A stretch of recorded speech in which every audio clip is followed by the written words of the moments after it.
بسم اللہ الرحمن الرحیم۔ السلام علیکم ورحمۃ اللہ وبرکاتہ۔ کیسے ہیں فرینڈز؟ امید آپ سب خیر و عافیت سے ہوں گے۔ سب نے خوشیوں بھری عید بھی گزاری ہوگی۔ عید کے دن بھی ولاگ بنانے کا پروگرام تھا، لیکن جو موجودہ حالات چل رہے ہیں کہ انسان سوچوں کے سمندر میں ڈوبا ہوا ہے اور آنکھیں آبدیدہ ہیں، دل غمگین ہے، کیونکہ اس وقت جو ہمارا فلسطین ہے وہاں جو ظلم و ستم اور بربریت کی جا رہی ہے، بحیثیت مسلمان وہ غم اس نے عید کی خوشی ماند کر دی۔ اور ہم فلسطینیوں سے تو یہی کہہ سکتے ہیں، اے اہل فلسطین، ہم تو مجبور ہیں، کیونکہ ہماری حکومت اور ریاست کا فیصلہ یہ ہے کہ ریاست کی اجازت کے بغیر کوئی بھی کہیں بھی نہیں جا سکتا۔ تو ریاست مدینہ کے والی سے،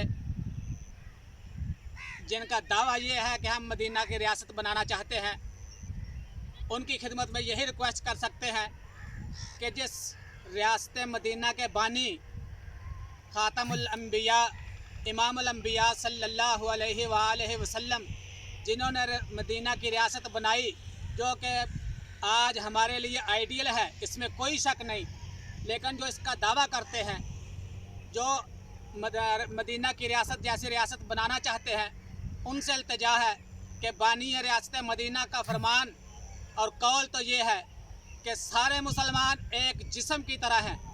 اگر جسم کے کسی حصے کو تکلیف پہنچتی ہے تو پورا جسم تکلیف کو، پین کو محسوس کرتا ہے۔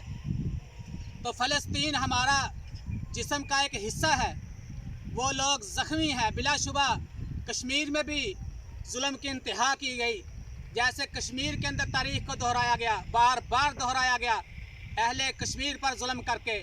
وہاں قبلہ اول اور اقصیٰ کے باسیوں کے لیے ہم کیوں نہ تڑپیں؟ اور آپ اس کے لیے خدا را کچھ کیجئے، کیونکہ آپ امام الانبیاء صلی اللہ علیہ وآلہ وسلم کی طرز کی ریاست بنانا چاہتے ہیں۔ تو اس ریاست کے اندر کسی مسلمان پر ظلم برداشت نہیں تھا۔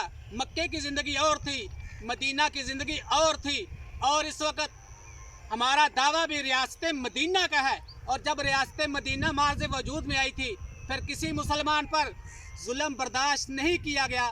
اس لیے ہماری اپیل ہے حاکم وقت سے، اپنی ریاست سے، کہ خدا را اللہ نے آپ کو ایک عظیم خطہ بھی عطا کیا، اللہ نے ہر لحاظ سے بہت زبردست ہمیں زمین کا ٹکڑا عطا کیا۔ اس پروردگار نے ہمیں ایٹمی قوت بھی بنایا، اور 57 اسلامی ممالک میں ہم ایک سردار کی حیثیت رکھتے ہیں، اور اس حوالے سے فلسطین کے معاملے میں ہمیں وہی کردار ادا کرنا چاہیے جو ہمارے رب نے ہمیں سونپا ہے۔ امید ہے حاکم وقت بھی ہماری التجا کو سنیں گے، اور ہمارے حکمرانوں کو وہی کردار ادا کرنا چاہیے جو پروردگار نے ہمیں سونپا، جو خالق کائنات نے ہمیں ایٹم جیسی نعمت عطا کر کے ہمیں سب کا سردار بنایا۔ اور بلا شبہ ہم اسلام کے قلعے کے باسی ہیں، رہنے والے ہیں، اور ہمیں اپنے مسلمان بھائیوں کے، مسلمان بہنوں کے لیے جب وہ پکار رہی ہوں، جب صدا بلند کر رہی ہوں کہ ہماری مدد کی جائے، ہمیں تحفظ فراہم کیا جائے، ہمیں ہمارے حقوق لے کر دیے جائیں، تو ہم بالکل اس پہ خاموشی اختیار کر لیں۔ یہ ظلم ہوگا، بلا شبہ یہ ظلم ہوگا، اور تاریخ ہمیں اس معاملے میں معاف نہیں کرے گی کہ فلسطین کے بچے پتھر اٹھا کے ٹینک کو مارتے تھے، اور دنیا کے مسلم حکمران جن کے پاس ایٹمی قوت بھی تھی، انہوں نے مجرمانہ خاموشی اختیار کی۔ خالی قرارداد مذمت پیش کرنا، خالی مذمت کر دینا، یہ کسی مسئلے کا حل نہیں۔ اس کے لیے جد و جہد کرنی چاہیے۔ طیب اردگان کی طرف بھی اہل اسلام کی نظریں اس ٹائم مرکوز ہیں کہ وہ بھی کوئی قدم اٹھائے۔ بلا شبہ اگر پاکستان اور ترکی دونوں سٹینڈ لے لیتے ہیں تو مسلمانوں کے، فلسطین کے، اہل فلسطین کے لیے کچھ سہارا بن سکتے ہیں۔ اور اقصیٰ کی جو آزادی کا معاملہ ہے، اس کے لیے بھی بات چیت نکل سکتی ہے، چل سکتی ہے، اور اللہ تعالیٰ اقصیٰ کو آزادی نصیب فرمائے۔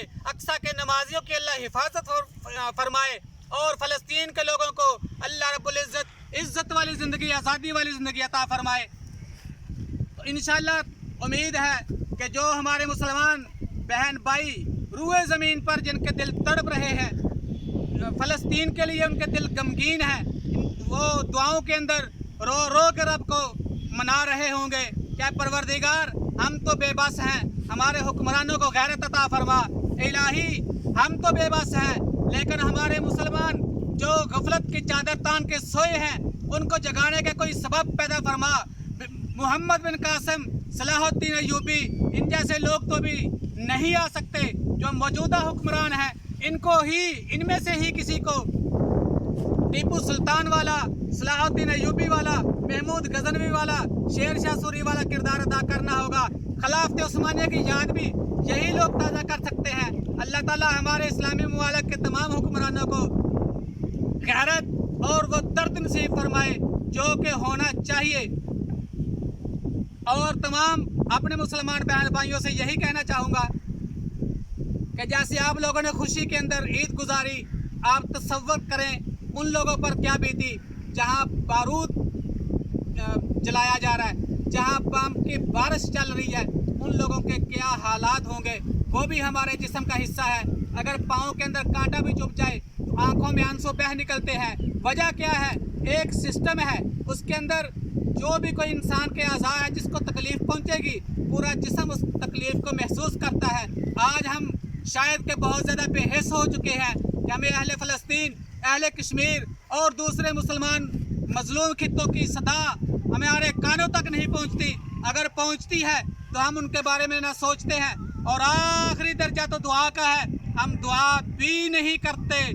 اہل اسلام فلسطینیوں کو اپنی دعاؤں میں یاد رکھیں۔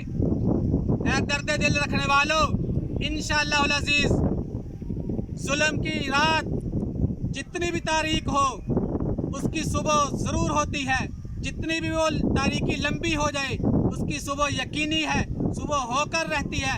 اور اے مسلم حکمرانوں، خدا کے لیے آپ مسلمانوں کا حوصلہ بڑھائیں۔ مسلمان جہاں مظلوم ہے ان کی امداد جس طرح بھی اسلام جس طرح کہتا ہے، ہمارا مذہب جس طرح کہتا ہے، اس طرح ان کی مدد کی جائے۔ انشاءاللہ دنیا کے اندر بھی عزت ہوگی اور آخرت میں بھی اللہ پاک سرخ روئی فرمائیں گے انشاءاللہ۔ آج ناظرین ہم نے یہ جو چارہ لگایا تھا اس کے لیے اس کو پانی لگانا تھا، لیکن جیسے عید کی خوشی مان تھی اسی طرح یہ بھی وہ لوگ بنانے کا پروگرام تھا کہ پانی کیسے لگایا جاتا ہے اس کے بارے میں بات کریں گے، لیکن جو کہ اہل فلسطین کی وجہ سے دل انتہائی غمگین تھا تو میں نے سوچا کہ آپ حضرات سے اسی حوالے سے ہی بات چیت کی جائے۔ اگر آپ کو ویڈیو اچھی لگے، سمجھ آئے تو اس کو شیئر کر دیں، چاہیں تو چینل کو سبسکرائب کر دیں۔ انشاءاللہ ملتے ہیں نیکسٹ ویڈیو کے اندر، اور اس میں جب دوبارہ یہ ہم پانی لگائیں گے پھر آپ کو اس حوالے سے پوری معلومات دیں گے کہ کب چارہ لگایا تھا، کس طرح پانی لگایا جاتا ہے اور کیا کیا طریقہ کار ہے۔ انشاءاللہ ملتے ہیں نیکسٹ ویڈیو کے اندر، تب تک کے لیے اپنے دعاؤں میں فلسطینیوں کے ساتھ ہمیں بھی یاد رکھنا۔ السلام علیکم ورحمۃ اللہ وبرکاتہ۔ اللہ حافظ۔